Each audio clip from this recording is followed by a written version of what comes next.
Have you ever wondered why certain events seem to repeat in your life, why similar people, situations, or obstacles show up again and again, as if reality itself is following a script written behind your back? The truth is, it is. But what if I told you that script isn't written by fate, luck, or some external force, but by your own mind? Most people don't realize that reality isn't just happening to them, it's responding to them. More specifically, it's responding to their thoughts. Not the fleeting, surface-level thoughts you consciously recognize, but the deep, persistent mental energy running below awareness. The beliefs, assumptions, and emotional patterns that form the foundation of your inner world. That's the real author of your experience. Modern physics has shown us that the observer affects the observed. But long before quantum science arrived at this conclusion, ancient spiritual systems taught the same principle. Your mind is not separate from your reality, it shapes it. In Hermetic philosophy, this is known as the law of mentalism. All is mind. Everything begins with thought. But what is thought really? It's not just an idea floating in your head. Thought is energy. It has a frequency, a vibration, and that vibration interacts with the field around you, drawing in experiences that match it. In essence, your dominant mental patterns become the blueprint for your external life. Your mind is the projector, and the world is the screen. Change the reel, and the movie changes. This isn't metaphysical poetry, it's practical truth. Most of us have been programmed to believe that reality is objective, fixed, and unrelated to our inner world. We live reactively, forgetting that we are not just experiencing life, we're constantly generating it. And when your internal dialogue is filled with doubt, fear, self-sabotage, or unresolved emotion, it doesn't just stay inside you. It echoes outward, shaping what you attract, how others treat you, and what paths open or close. So, if your outer world feels stuck, chaotic, or repetitive, don't just look outside for answers. Look inward, because your reality is not separate from your thoughts, it is made from them. And that means the key to transformation isn't found in changing the world around you. It starts by changing the energy you're thinking with. When you begin to observe your thoughts instead of unconsciously identifying with them, everything changes. You start to see that the stories you've accepted as truth about who you are, what you're capable of, and what life can offer are not facts. They're just mental scripts. And those scripts were often written long ago, shaped by childhood, trauma, culture, or repetition. The problem is, your subconscious mind doesn't question those scripts. It just runs them over and over, like a program.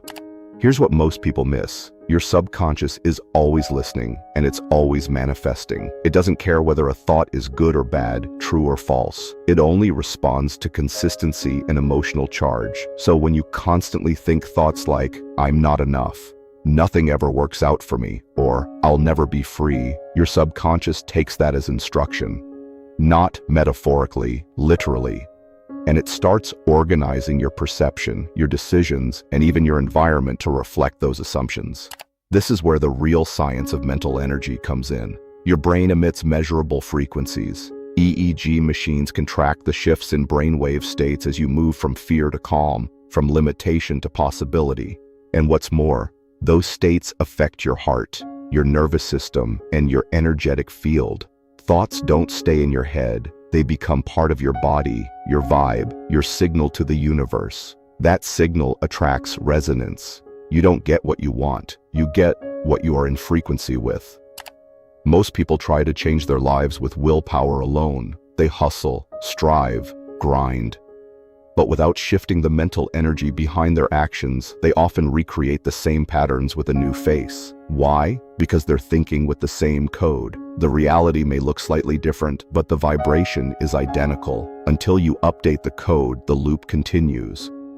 So how do you shift it? You start by becoming aware of the patterns you've been repeating. Track your thoughts, notice where they spiral, catch the subtle "I can't" before it becomes a mood, then a habit, then a circumstance. This is not about toxic positivity, it's about conscious authorship. You are either choosing your thoughts, or they're choosing you. And whichever wins, becomes your world.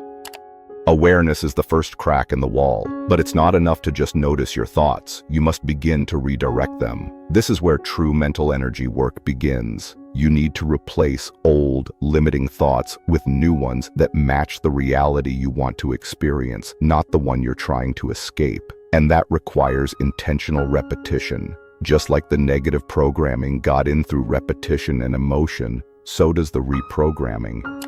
This isn't about tricking yourself with fake affirmations. If you say, "I'm successful," but your nervous system screams, "No, you're not," your subconscious won't buy it. That's why real reprogramming works best when the new thought is believable enough to land, but aspirational enough to stretch. For example, "I'm learning to trust myself more every day." That's not a lie, it's a direction. It gives your subconscious something it can work with. Now combine that with visualization. Your brain doesn't distinguish much between a vividly imagined experience and a real one. When you imagine something with feeling, when you actually feel successful, feel free, feel confident, you create the energetic blueprint for that reality. The more often you activate that feeling, the more familiar it becomes to your system. And the more familiar it is, the more your subconscious starts seeking it out, confirming it, reinforcing it, making it your norm. This is how neuroplasticity works. Your brain changes based on what you repeat. Every time you have a new thought, a new reaction, a new emotional state, you're rewiring your mind. That rewiring becomes habit, and your habits become who you are, not because you're faking it, but because you're practicing a new identity, one that's aligned with the version of yourself who lives the life you want. But here's the catch most people miss. You have to feel safe enough to change. The subconscious doesn't just cling to limiting beliefs out of stubbornness, it clings to what's familiar because it believes it's protecting you. If chaos, fear, or rejection were normal growing up, your mind will recreate those patterns even if they hurt, because hurt feels safer than unknown. This is why mindset alone doesn't work. You have to address the emotional body too. You have to show your system through breath, through grounding, through small consistent wins that it's safe to evolve. Once your body trusts the new direction, your energy begins to shift. And when your energy shifts, your reality has no choice but to follow. As your energy shifts, something subtle but profound begins to happen. Your outer reality adjusts to reflect your new internal state. People respond to you differently. Opportunities show up that feel aligned instead of forced. The same situations that used to trigger you now feel neutral or even empowering. Why? Because you're no longer matching the frequency of your old patterns. You've tuned into something higher, more coherent, more you.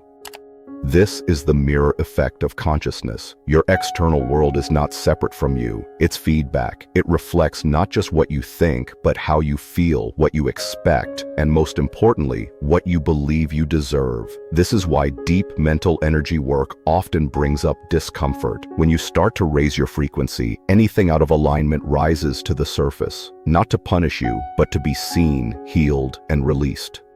The challenge is that most people get stuck at this stage. They start doing the inner work, things begin to shift, and then old fears come roaring back. Doubt creeps in, resistance shows up. Life throws one last curveball and says, "Are you sure you're done with the old story?" And that's where most fall back into the familiar. Not because they're weak, but because transformation requires holding the frequency of your desired reality before it physically arrives. That's the test. Can you think, feel, and act from the place you want to be, even when nothing around you has changed yet? The mind will scream, "This isn't working." The ego will whisper, "This is fake." But that's only because it's been wired to expect struggle, chaos, and limitation. And when you choose peace, alignment, or joy in the face of old programming, it interprets that as danger. That's when you must breathe through it. Return to the body. Remember that your job is not to control outcomes. It's to align your internal state so clearly that the external must eventually match. This is not magic, it's resonance. Like attracts like. Your thoughts generate a field, and that field pulls in matching frequencies from the quantum soup of potential. The longer you stay coherent, the stronger the signal. And the stronger the signal, the faster it becomes reality.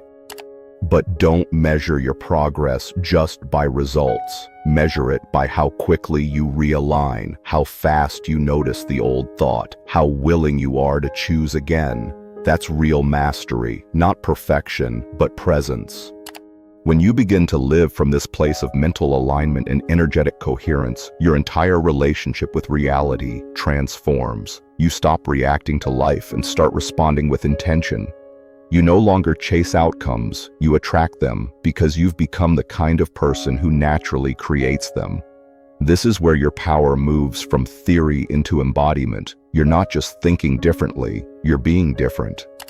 But embodiment doesn't mean you never have doubts or setbacks. It means that when they arise, you meet them with a new level of awareness. You understand that a negative thought doesn't mean you failed. It's just an echo from the old pattern, fading.